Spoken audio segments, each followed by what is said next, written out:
Good morning guys.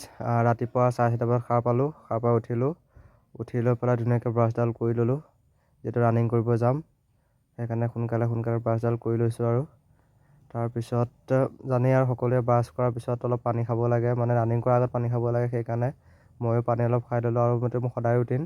তাৰপিছত ওলাই দিলোঁ ঘৰৰ পৰা বাহিৰ। দেখক কিমান আন্ধাৰ হৈ আছে, আৰু গৈ লগৰখিনি লগ পালোঁ, আৰু ইটোৱে সিটোলৈ কল কৰি ল'ব ৰখি আছে, চব মানে ৱেইটিং কৰি আছে, লগৰখিনি আহি আছে।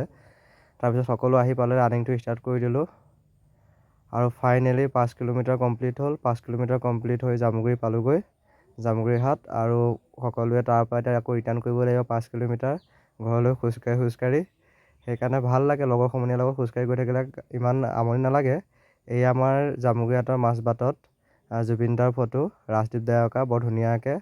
ঠিক আছে, আজি 90 দিনৰ চেলেঞ্জৰ 15 নম্বৰ দিন, আৰু কাইলৈ লগ পাই আছোঁ আকৌ নেক্সট ব্লগত। Thank you, bye bye, see you টুমৰো।